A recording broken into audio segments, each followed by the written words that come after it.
Please put your hands together and help me give a warm welcome to our host, Dr. Rebecca Leis. Hello, everybody. My name is Dr. Rebecca Leis. I am the Program Director for the Computer Science Bachelor's Program, the Mobile Development Bachelor's Program, and the Mobile Gaming Master's.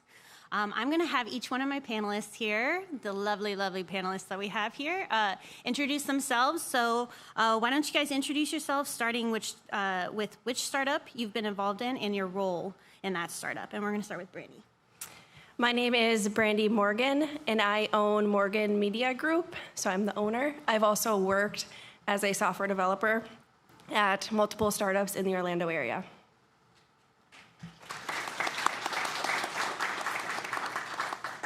Hi, I'm Elbert Perez, 2005 game dev grad, also Hall of Fame 8.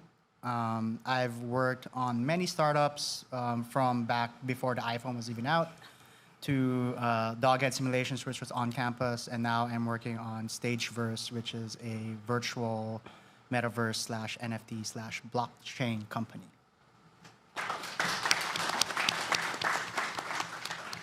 Hello, everyone. My name is Narie Kay, and I was a game design master's graduate of 2011, and I was a part of two startups. One was a third-party developer, and the other one was a backend as a service for mobile games developer as well. Awesome. Thank you all for being here. I wanted to start out with, what types of elements do you need to consider when setting up your startup company? I'm going to throw that at you, Brandy.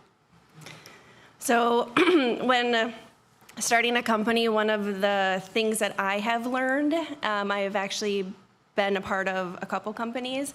One that dissolved, I think, was a big learning lesson, which was knowing equity and percentage that you give to people.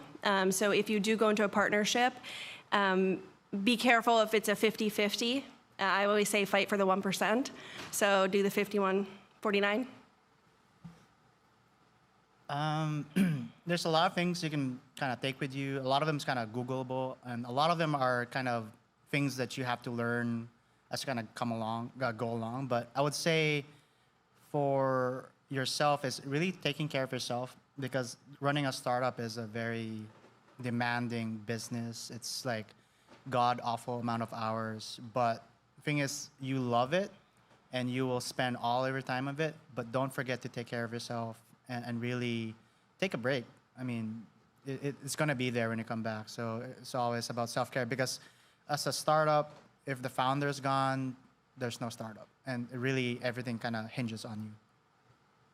So then my advice would be to be really picky about the partners that you do choose, because I always say that it's like a marriage. It's that intimate. You really need to have those hard conversations about like what the financial status of each of you are before you start the business, because sometimes that can come back to you as well. And then, as Elbert said, is a lot of it is Googleable. So I would recommend that you look at where you want to do your LLC or your incorporations, because every state has different benefits for doing that. So then it's easy for you to be able to try to see which state or area will give you like the most tax cuts or benefits as you're starting out. So that's always something really good. And then I always thought this was funny, but only one time it came back to bite us in the butt. Google what website you want, what you want your website to be, because it can be a huge pain in the butt if somebody already has it and they want to sell it for like, thousands of dollars or something ridiculous, right? So make sure you do that as well. Awesome. Thank you. What part of the process surprised you most? Want to start? Go for it. Me? Yeah.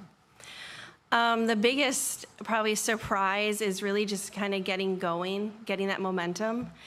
For me, I have an agency, so it's a little bit different than having a product. With an agency, you can have a ton of different clients, but then at the same time, it can go through a drought where you don't have any. And so always just being prepared for every season and making sure financially that you are ready for those seasons, especially when 2020 happened. There's a lot of, uncertainty, and so that did affect a lot of startup businesses, and so you have to be prepared for that, especially financially. I say if you're preparing for something, having a plan is always better than no plan. I mean, obviously, if you're running a startup, there's going to be a lot of people asking you, what is your, one sentence pitch? What is, all these metrics that at face value as a normal person, you're like, what? Why would I even think about that? Or what does that term even mean? They're going to throw so many terms at you that you need to really do a lot of the research in terms of knowing how will they take the money and control away from you. Because one thing about startups is like, there's two things that a lot of VCs care about is money and control. And those are the two levers you have, right? Money obviously is capital, and VCs have that. And guess what? Control, you have that. So it's up to you, which do you give away? How much do you give away? How much control do you give away for the money that you receive? And a lot of times it's stacked against you as a founder on how much money you get from what control you give. I've been in some startup kind of accelerators where you would hear conversations like, you gave up 50% of your or 30% of your company for $50,000 because they trapped you somewhere. What? And there's a lot of predatory things like that. So just be careful and always look out for yourself. And always, if the deal is not in your favor, you do not have to take it. They will pressure you, but you just walk away and then find another partner. It's actually really good advice. I guess the one surprising thing for me was angel investors. When I first started, I had no idea that angel investors existed. And so finding a really good angel investor would be wonderful because sometimes that angel investor will be able to kind of give you your start and then get you to that first round before you do your pitch. But the other thing is just that you're always hustling, like Albert said. Like, you just need to know your pitch all the time at any point in time, and you can do it to anyone because you literally have no idea who would be interested in investing. I mean, it could even be the smallest amount, but making sure that you find good people to support you as well is going to be really important. If your pitch doesn't work on your grandparents, then you should probably rethink that. Yes. I mean, literally, because a lot of the people with money or VCs will probably, they call them venture capitalists, but they're not really the most venture-driven people. They're very reserved, I guess, or not as they're risk-averse, actually. So you really need to know your audience and how they think and really peering into how money works, which is kind of very fascinating because it's a whole different world from what you would think it is. It's actually reminded me. So Y Combinator is not the only accelerator that's out there. There are actually lots of tech cities, I guess you could call them. They all have combinators now, which is really amazing. Like, I just heard of a combinator that's starting in, or accelerator, sorry, starting in Michigan, of all places. So I'm like, oh, that's really cool. So a lot of people are really getting into that, and they're realizing there's a lot of potential to invest in out there. So don't, if it doesn't work in San Francisco with Y Combinator and any of those accelerators out there, don't lose hope, because there's still some other accelerators that are out there that are just as good. They just don't have like the publicity or whatever, but their money is just the same, right? So. And you also don't have to get funding to have a product or a startup. You can self-fund, like a lot of you obviously are students here, you're graduating with a skill set. You can use that skill set to take on freelance work, agency work to fund your product that you're building. It's true. All right, awesome.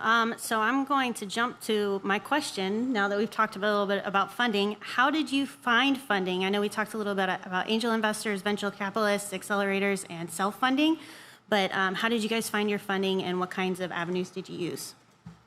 Well, so one of the startups I did for more of my, like a one-man startup, is really just funding it by bootstrapping, right? Like you said, because the one thing about raising money is that, like I said before, giving up control is a very hairy subject, because if, like, Narie said, like, if your partner is the wrong investor or your investor is the wrong partner, it's a very tumultuous marriage in that sense. So what's better than, you having 100% control, especially if you have a product or a feature that you really are passionate about and that you will not take any other input from someone telling you otherwise, then maybe you're better off as like self-funded. And also getting the funding at the right time, right? There's different stages in your startup life where it's appropriate to get funding. Like, for example, if you have product market fit, then you can accelerate that. and use the capital to really grow your user base. But if you're still in a exploratory phase very early, it's best to keep as little to no money from outside investors as possible until you've proven your product. So it's a lot that goes into it. We can talk about this for a whole year, really, and still not come to a consensus. But that's just my thoughts on that. So we had an angel investor that was basically a mentor, and I learned a whole lot from him. He was the most generous and magnanimous person that I've ever met, especially as someone who is an angel investor, because sometimes they can be really cutthroat. So he was the one that helped set us up with a lot of those initial meetings, and through that we were actually able to get in front of Tencent. So I don't know if there are a lot of game people in here. But Tencent is one of the biggest mobile developers and I think even mobile companies in China. And that was just the biggest win for us because we never thought in a million years that we'd get to sit in front of a bunch of executives that work at Tencent. And they gave us $3 million. So that was really awesome. Awesome.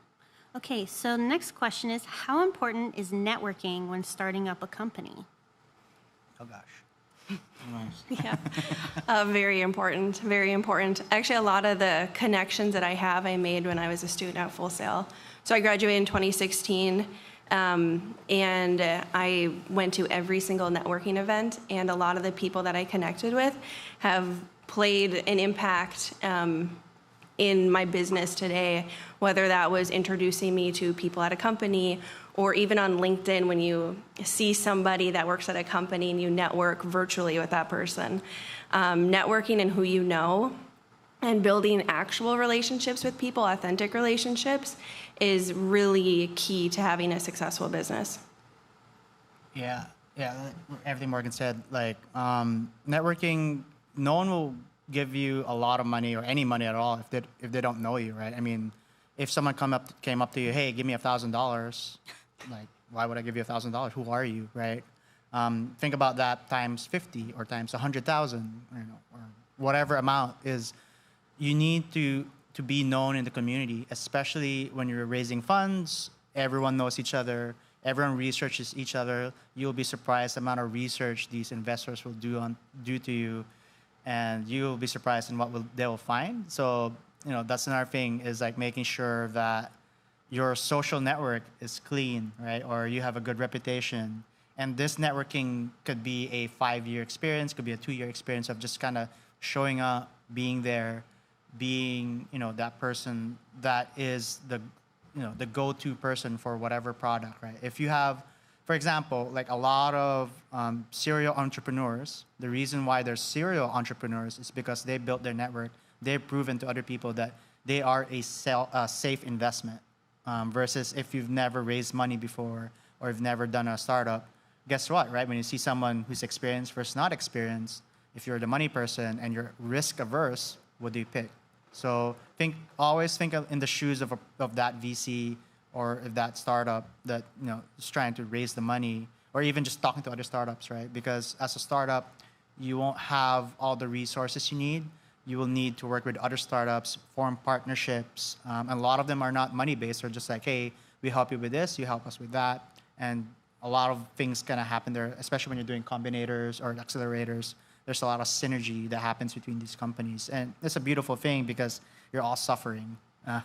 Because, like I said, startup is not easy, but it is fun and it's very addicting. Yeah, I mean, authentic, just like Morgan said, it's all about authentic relationships. Because these angel investors, all the people who you're asking for money, they've heard everything, right?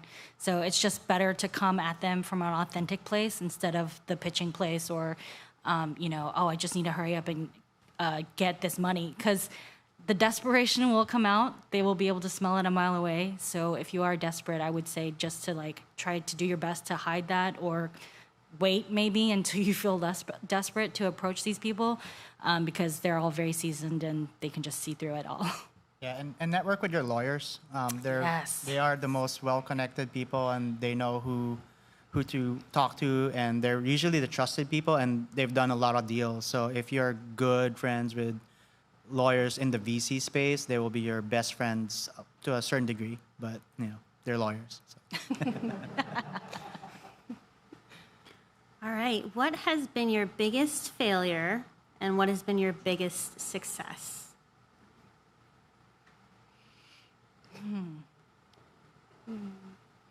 I mean, there's a lot, right? That's why we're all thinking, like, Biggest failure and biggest success? yeah. I mean, thinking of failure is kind of weird because that's the stepping stone to success in my eyes. Like, for every startup you see that's kind of like successful or up in like, hey, we raised X amount of money.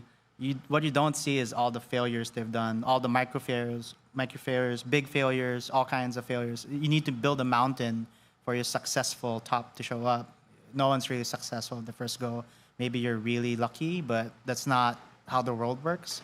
And that's something about I forgot what it's called, like confirmation, or when you only see the winners, you forget to see how many losers there are. And so your view on that kind of statistic is kind of skewed. So I'd say that the biggest failure, I'll put in air quotes here, is that we didn't see when we should have stopped working on the product fast enough. We just kept going and kept going and kept going, and it was just like not going anywhere.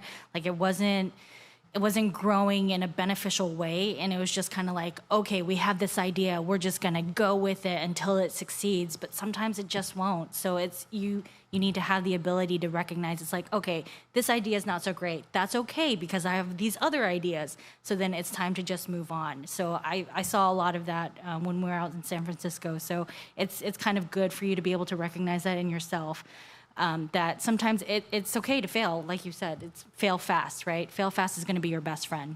And then I would say biggest win was being able to sell a back-end as a service mobile service for $3 million. So that was cool. That's awesome. Fantastic. Okay. What is your biggest lessons learned? Yeah, mine was it's time to move on. Like, go on to the next idea. It's going to be okay. Time to move on. That was my biggest lesson. I kind of already stated mine, and we kind of touched on this, but who you go into business with, understanding what that actually means when you start a company with another person, and making sure that you do have a lawyer and a good lawyer on your side to review your contract and your partnership deals and all that stuff. So for me, that was a huge lesson, but I did learn it quite quickly and early on, and I know that for all my future businesses ahead. I would say, like, when stuff hits the fan, it can go really bad, and it can destroy relationships. It can destroy the product itself. It can go sideways real fast. But that being said, the fail fast part is super important, so that you just fail fast, pick yourself up, and then move on. Because you can't be a startup and be afraid of failure. Failing is natural in that world. Even with any business, right? You will fail in a lot of things, and it's really it's when do you pick yourself back up and keep moving forward, and that's really what fuels you. So. Awesome. Okay, so how did you come up with your startup idea? Oh, I have a fun story for this. So Doghead Simulations is a company I made with Chance Glasco, who's not here, unfortunately. But we were actually hanging out. So we met at Hall of Fame. He's another Hall of Famer, but before I was Hall of Fame. But we were just kind of hanging out. And then I went to Germany to attend one of the games conference there. And we were just I remember this very vividly. We were having a romantic French dinner. I was eating duck. I don't know why I remember that. But I was having wine. I was like, you know what? We can probably because I was starting VR back then. I was already doing VR. And I was like talking about VR. I'm like, you know what? We can make a bear bartender game. And we'll call it Bear Tender. And he was like, that's a great idea. So we started kind of going into this crazy, riffing off each other, what we can do, serving, bar stuff, with a bear. But you're a bear and you kind of have other animals come in and you kind of deal with them. I'm really sad that he's not here because this is such a great story. But you can solve their problems through VR. And then from there, we made a prototype, actually. We actually were serious about it. We made a prototype. And from there, we realized that, hey, actually, this social game, this game that we're doing, why don't we make a product where people can do virtual meetings, right? And sadly enough, this was like a few years before COVID hit. So we were like a little bit too ahead of the game in terms of doing, replacing the Zoom calls back then with VR. But we were able to, raise enough money. We actually had an office here doing, Roomy, which is a virtual networking, virtual office for you, so you can kind of do presentations and all that stuff. But long story short, because we were able to riff off each other in terms of just having fun and really generating the idea, that we were able to generate a product out of that spawned a lot of other ideas and eventually led us to development of Roomy. I have another quick thing to add. So I have an agency, so I don't have a product. But before that, I worked for my husband's startup, who had a product. And one of the things working there and learning from him and his team is that you don't have to be romantic about the idea that you're starting. So how their product came about was somebody came to them with a problem, and they researched it and realized that all the software out there was just trash. So they decided to offer like white label of the product, and that was how their business started. And they are not romantic about the inspection industry at all, but it's worked. So it was same thing. It was a back-end service for asynchronous games. So it's just something that we just packaged together, and any game company that was looking to do something that was similar in the mobile arena, they could just literally pick up our API and just plug it in, and it would just work immediately. So yeah, just see a need, fill a need, basically. Yep. Yeah. And do it better. Always do it better. Yes. All right, well, speaking of doing it better, what did you consider when thinking of competing businesses and products, and how did you distinguish yourself? We all thought they were trash. No, we obviously you do competitive analysis and make sure especially if you're going against a competitor that's either been in the space that's kind of not as nimble as you, and they're trying to get into the same space as you are, they're not going to be as nimble and as innovative. So getting that and making sure you stay nimble against these other big players, because there's a lot of them, right? Easily someone can just crush you by saying your product does not work in their platform or their network because they're a competitor, or they just throw enough money at it to just bury you in the app store. So basically, if you fill a niche, and make sure that your competitive edge is something your users actually want. So that's another important part is build something people want, or you can build something that people didn't know that they want, but they actually need. That's even better. That way you can get organic growth and not trying to buy users. But yeah, know your I guess competitors, your enemy, and be ruthless, right? Don't let them control you or squash you. You have to be that little cockroach that just runs around, don't want to be stepped on until you can grow, kind of like a game, growing yourself and fighting back. Okay, so how do you hire the right team? Research. Research. Do your background checks. Try to take a look at everything. Follow up. Make sure that if they list a reference, you call that reference, because sometimes people will fake it, right? They'll fake it until they make it because they want to be a part of your company because it's something amazing, right?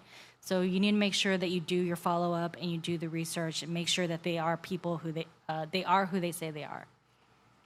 So for myself, I have an online presence, and I'll put that in quotes because it's not huge, but I put out YouTube videos primarily around freelancing, entrepreneurship, and things like that, and it attracts a lot of freelancers. And so what I did was I started a Slack group and a Discord group, and I would invite, there's thousands of people in it, mostly developers and also video editors from all over the world. And so I actually mostly hire overseas, and that has been probably the biggest asset for myself. And also my husband's company, because you're in there communicating, building relationships with people authentically around very similar topics. And so it's a great way to hire people. So a lot of, especially when hiring in startups, every role is critical. Like there's no one that can't pull their weight. If they're not pulling their weight, they're really hurting you and your company. So it's super important that you're hiring people from your network first that you could trust. And really, a lot of it's really in the trust and are you going in the right direction? Do you have the same kind of mindset? Do you have the same goal? Because if you hire someone who's like, I just want a, easy 20-hour job, I don't want to work extra long. But when your expectation is, we're gonna work a lot, we're gonna work hard, then there's a big disconnect there, right? So you need to be upfront of what you expect out of people. And I'm not saying that we should overwork ourselves and all that stuff, but as a startup, like I said, it's hard. You are working insane amount of hours. And you as a founder, if you are not aligned with your team, with expectations and what you're putting in, eventually you're gonna start looking at people like, hey, they're not pulling their weight, and you're gonna start resentment in that sense. But if you're upfront and communicating with this team when you're hiring them, then you can set expectations. And like everyone said, it's so hard to hire people right now, especially if you're full remote, because you lose a lot of that, typical face-to-face kind of situation. If you're trying to hire someone abroad, that could be tricky too, right? Because you don't really know how to verify if they are who they say they are, and how do you do that? So it really depends on your business model and what type of hiring you're doing. But for critical roles, you definitely need to have multiple conversations and long talks and really just kind of get things out of the way so that you don't kind of question them 2 months after you hired them and you lost 2 months because they're not in the same kind of mindset. And test them, really test them. Whether they're being hired as a developer or even a video editor or graphic designer, shoot them some sort of test to provide, and so you can actually see what they're capable of. All right, so Brandy, you had mentioned YouTube and Discord and Slack as some tools that you've used. How do you promote yourself and your business? I don't anymore, so kind of talked about, but referrals is a great way to grow a business, which is your reputation. So if you are able to deliver excellence, that's a huge thing that I've learned in the industry, is just always deliver excellence in what you do, because that speaks volumes. Also, your relationship with your clients speak volumes, because they're going to talk to people. And for the most part, a lot of business has come through referrals for my business. So I do not actually do any promoting of my actual services for my business. And what about the rest of you? Do you guys promote yourself and your business using any particular tools?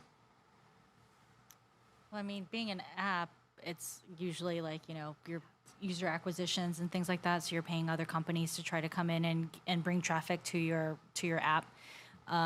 Being able to find a representative and get an in with the App Store is really awesome if it's possible or within your realm to achieve, because that can help you a lot, especially if you start to develop that developer relationship, to use double words there. Yeah. I'm tired. And if you're a consumer app, I guess, you need a good social media manager. Don't try to do that yourself if you're the developer, founder, and everything, because it is a full-time work, a lot of work, and it takes a certain personality to kind of run it correctly. That being said, it really depends on who your users are. You go to where your users are and you use that tool. If they're in Discord, if they're on email, if they're on Twitter, Instagram, TikTok, you go to where they are and you communicate using their tools. And that's a far more effective way of kind of branding and reaching out to your users. And if you are looking to start an agency, you can partner with other agencies for your services. That's a great way to get a lot of clients at once, because if you are really good at your craft and you partner with an agency that already has partnerships with businesses, you have work already lined up for you. Yeah, I guess to add to the agency, like agencies help you provide a big boost of expertise. Like sometimes you don't want to have your own marketing team because you know you're only going to engage for 3 months, or you don't need a whole art team. Maybe you just need it for a retainer fee. So the agency route is a very great way of augmenting your skill sets without having to deal with hiring a whole team and ramping up. Awesome. Okay. So, what types of new or booming technologies do you see on the horizon? I know we've talked a little bit about NFT, blockchain, and metaverse. So, I'm gonna send this question over to you, Elbert. Well, I would say, obviously, blockchain is a new up and coming, especially in the applications of it in terms of Web3. And what I mean by that is like we need to really change the way we look at our data and our privacy and our online identity, right? Because it is seriously something that you need to own and not some other company that's actually not even integrated. Because for example, think about it, like Facebook owns your login information. They can easily just say, hey, your Facebook account is banned. What are you gonna do? What if you're running your business through there? What if YouTube says you're banned, right? But with Web3, you own a lot more of your data, a lot more of your presence and your identity. And it's a long talk and discussion to talk about this, but Web3, look it up in terms of what it's changing and how it's changing. And to be honest, like a lot of us don't really understand the full implications of Web3. We're trying to figure it out. We're trying to connect Web 2 and 3 and really how does that work with NFTs and the metaverse, because we're always kind of be hearing those three terms together. But it is something that it's a fun, ever-changing kind of technology that I think a lot of businesses and individuals like ourselves and content creators should look at and really change how we look at how we monetize and really distribute our own creations. All right. So, what type of professional organizations or companies do you follow?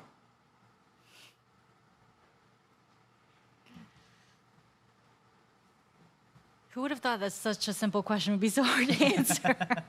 Like follow in like follow on Twitter. LinkedIn. Yeah, sure. So, like, if you are any of you like members of like IEEE, ACM, Oh, okay, anything okay. like that, or do you follow particular companies online on social media? IGDA. I mean, it's a lot of it's like be part of the Discord communities, because right now we've kind of changed with the pandemic. It's less meeting up in front of people and more joining communities that are asynchronous and always connected.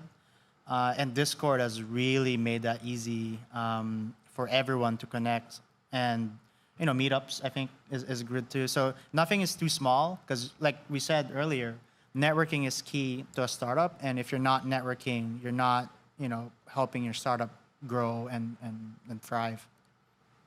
So I don't know if I would say that I would follow them on social media, but I'm constantly checking AngelList.com, to see like what companies are coming around and like what they're building and who's working in there or what kind of round they're in, to kind of gauge where my process is, I guess. So I don't really check it religiously, but I definitely do go on there at least once a week to see what's going on and what companies are up and coming. That made me think of Crunchbase. Crunchbase is a great place if you are looking to see who's hiring at a startup. They have so much information, and you can easily find companies' websites and check what they're hiring for. So that's not really an answer to your question, but... Yeah, I mean, there's also PitchBook, right? I mean, I think that requires a membership, but basically the more information you have, the more likely you have success. And Crunchbase is like the go-to place if you are doing a competitive analysis, because they tell you all kinds of numbers and information, what round they raise, how many people have gone there. And also Twitter is super important for startups, like especially if there's a hashtag that's kind of trending, or Clubhouse, or any of the Twitter sound space, or what do you call those Twitter spaces. They're actually the new up and coming kind of talks. That's how we do talks now. And they're all kind of spontaneous and kind of cool. Okay, so how do you represent diverse groups within your company? How do we represent diverse groups within the company? Mm-hmm. Okay. I feel like that's kind of hard because they're so small, right? Like it's just like it's like a family. So you just I don't know how to answer that. I don't think I'm the best person to answer that question. What do you mean by diverse groups? Like in terms of like everything, or? Yeah, sure. So different ethnicities, different religions, different maybe accommodations-wise, disability-wise. How do you represent different individuals? In terms for the product or in our team in itself? Either. Either. Okay. Let me answer that real quick. I would say that I am a big proponent of having a diverse team from backgrounds. You know, it could be your socioeconomic background, your cultural background, religious background, especially if you're doing a consumer app where your customer could be, 50-50, male, female. And if your company is not representative of that, then guess what? You're going to miss out on half of that kind of group. So you need to make an effort, or any startup needs to make an effort to be neurodivergent and all that stuff to really understand your customer. Because if you don't understand your customer, they're not going to like your product for various reasons. And you won't even understand why, because there's no one in your team to tell you why it doesn't work or why, it sucks. So you need to have those different voices. As a company, we hire all over the world. And so just being accommodating of time zones, that's a big one. Making sure people can jump on calls at certain times and being flexible with your own schedule as the owner or founder of the company and meeting them at a time that's convenient. And also understanding pay is a big one because pay is very different across even the US, but also in different countries, and making sure that you do your research on that before you hire. No, to add to that, it's like being a human being is important. A lot of companies think as people as resources. That's like the wrong way to think about it, because obviously we're human for now, but it's important to if you factor in the humanness of everyone, then it becomes easier to say, hey, why is that person not here? Oh, because there's a circumstance that happened, and you just understand that, and it's part of doing business that not everyone's going to be 100%. And if you come into that mindset, then everything kind of falls into place where it's okay that this person is not because they have a reason. There's a reason why it's happening, and you become more kind of, I guess, forgiving and understanding, and it makes for a better workplace. And everyone, the reason why people leave is they don't like their boss or their coworker. It's usually not the product they're working on, or anything. It's usually the environment they're in. So. All right, I have one last question, and then we'll open it up to Q&A. What types of roles or titles do you have on your team? Sorry. So when Game of Thrones was really big, I was called the Hand. Which is not like great, right? It's like oh my God, am I dying? Like, what's happening? No. Did you have a pin or something? No pin. But yeah, they called me the Hand because you just do everything, and I was just the person that was able to kind of like move really quickly and fill the needs and unblock people as fast as possible. So that's what they called me. They're like, oh, it's the Hand, and I'm like, oh no. What kinds of titles do you guys have to hire for? Oh, sorry, is that what you No, meant? you can. Oh, I was like, oh both my God. of them. Both of them. I want to know everything. I was like, that was the worst answer.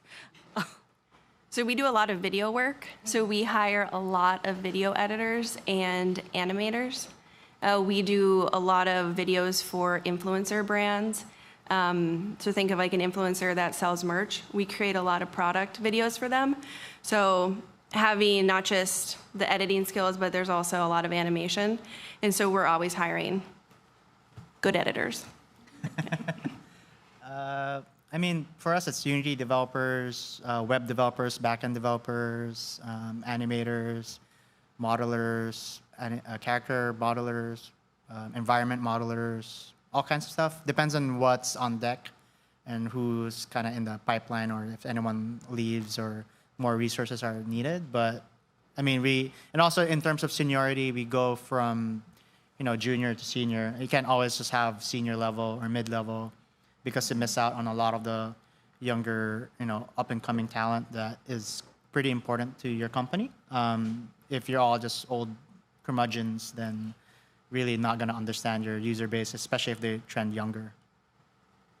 So just to be clear, I'm not at a startup currently, but when we did hire, we were mostly looking for full stack engineers because they are, they're kind of the unicorns of everything, but they also have a lot of, they've got a lot of knowledge and they can really do almost anything that you need them to do.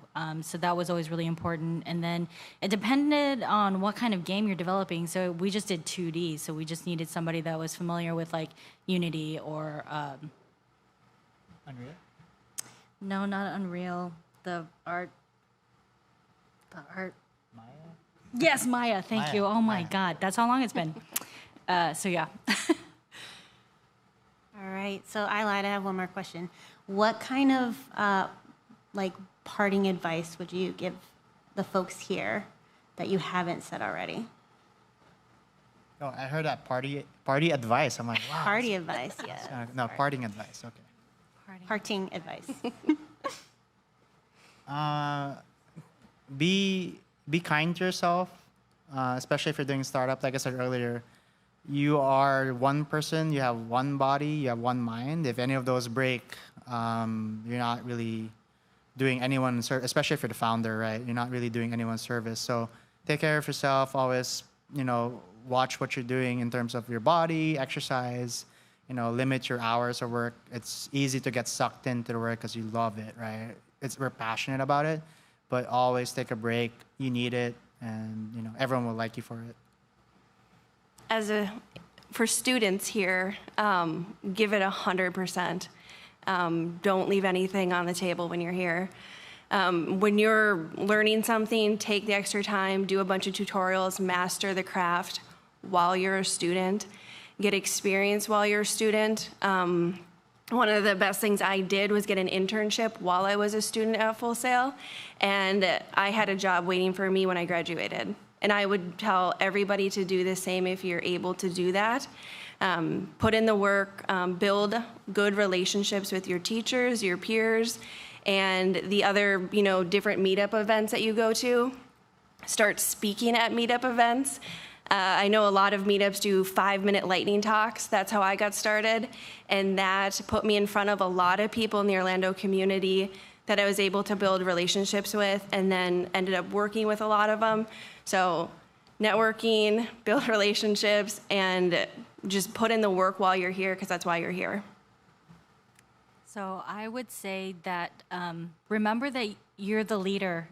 So it is going to be a tough position, right? You're going to be the first person that people are going to blame things on or what have you when things are not going right. So just kind of know and be confident in yourself. Things will go wrong, and it's okay that they go wrong, but just be able to make sure that you are instilling confidence in your team, because they're always going to be looking at you, right? So don't forget that you're the lead, you're the North Star, you're the vision holder, you're the creative director, you're literally everything, and people will constantly be looking to you for answers. So, and it's okay if you don't have them too. So, just be honest and authentic. All right, so now we're going to open up the floor to any questions that the audience may have.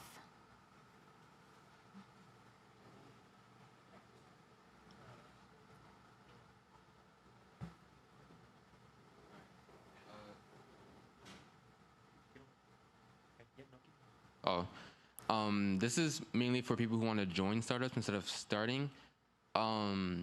Is it better to work at a startup or work at a company that's already been established like before?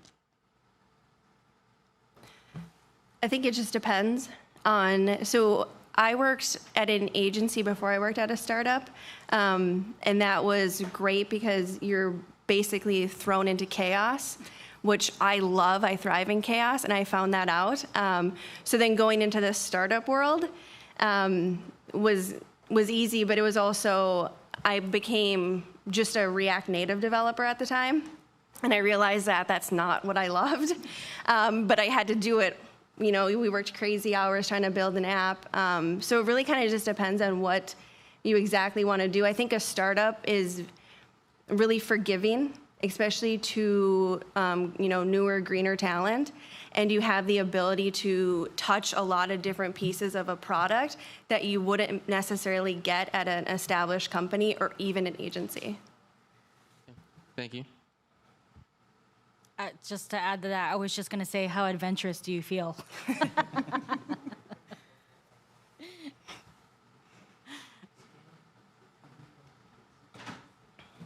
you hear me? All right. Is it working? Well, we can hear you because you're in front of us, but I Yeah. don't think that the room can hear you. No. Okay. The question I have is, what would you say is an important work ethic characteristic to have when starting or joining a startup? I think it's the drive, because you have to be very self-driven to really thrive in a startup, because not everyone's going to be able to handhold you through the process. You're going to be given the vaguest thing to build with the least amount of time. And if you are not driven and be able to direct what information to get, what resource to gather, and how to build it, then you're going to have a hard time, right? You might probably even fail. But yeah, you just need to have that go, I'll do it mentality. Mm-hmm. Yeah.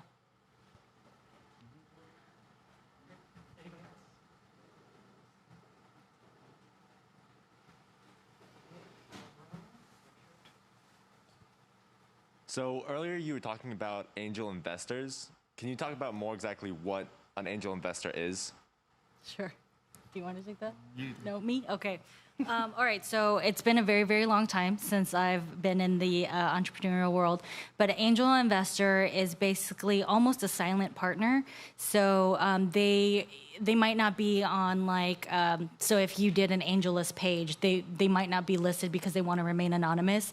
But what they do is they give you the money that they will give you a certain amount of money for a percentage of your company. But then maybe instead of a whole bunch of money, it's some money, but then introductions as well. So it can be really almost anything. It's whatever kind of deal or negotiation that you would like to create for whoever this person is going to be. But basically, it's somebody that has a lot of money that they are more than welcome to give to you to support your startup. And then they just don't want as much recognition as someone else.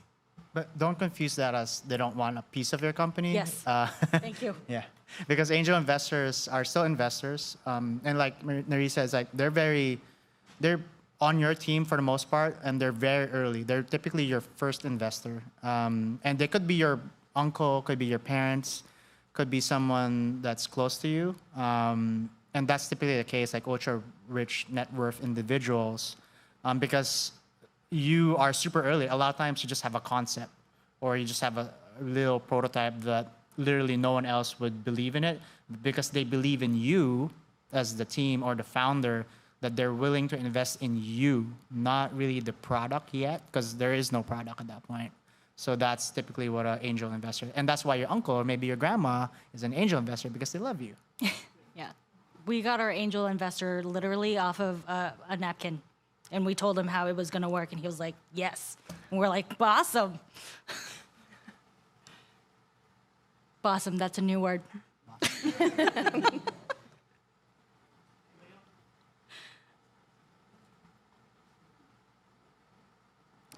I have another question. What is your favorite animal and why? Favorite animal? Mine's a white tiger. Mine's a sea turtle. A bunny. Awesome. Why a bunny? Why? Yeah, why a bunny? I used to have a ton of them, and I just think they're really cute. All right. Fluffy. Why a sea turtle? Because they're chill and they just kind of do whatever they want. And they're also very vicious. Chill and vicious. I love that They combination. will bite your hand off if you're not God. careful. Why a white tiger? Just because they're really unique. Oh, that's awesome. Fantastic. All right. Does anybody else have any questions? If not, I'll keep asking questions. I'm super excited. Oh, we got a question in the back. A little bit about building guys talked a little bit about building your team and assembling the infrastructure when you're starting off a company. Where would you tell people this is the one place you don't skimp, you invest the money? Is it your attorney? Is it your marketing person? Where do you not skimp when you're starting your companies? Could each of you guys answer that? I would say accounting. Get a really good accountant. I've been on both ends of that where I had a really bad accountant, had to pay way too much money for things that you realize that you didn't have to pay for. So that would be my piece of advice. Get a good accountant that you can trust. Yeah, you don't want the IRS sending you a $30,000 bill and like, oh, how do I pay this? Yeah, the accountant, lawyer, I think both of them are super important. Anyone who can really round off skills that you're missing. Obviously, I mean, lawyers wouldn't really do startups, but if you're a lawyer, then get a founder or something. But really fill in the gaps, big gaps. Like if someone's accounting focused, or tech focused, or money focused, or anyone who can. Oh, actually, let me pull it all back. Someone who can actually raise money is probably the most important. What they said. All of those, actually. All right, I want to say thank you to all of our panelists today. We have Brandy Morgan, Elbert Perez, and Narie Kay. Thank you all for being here, and thank you all for being wonderful human beings.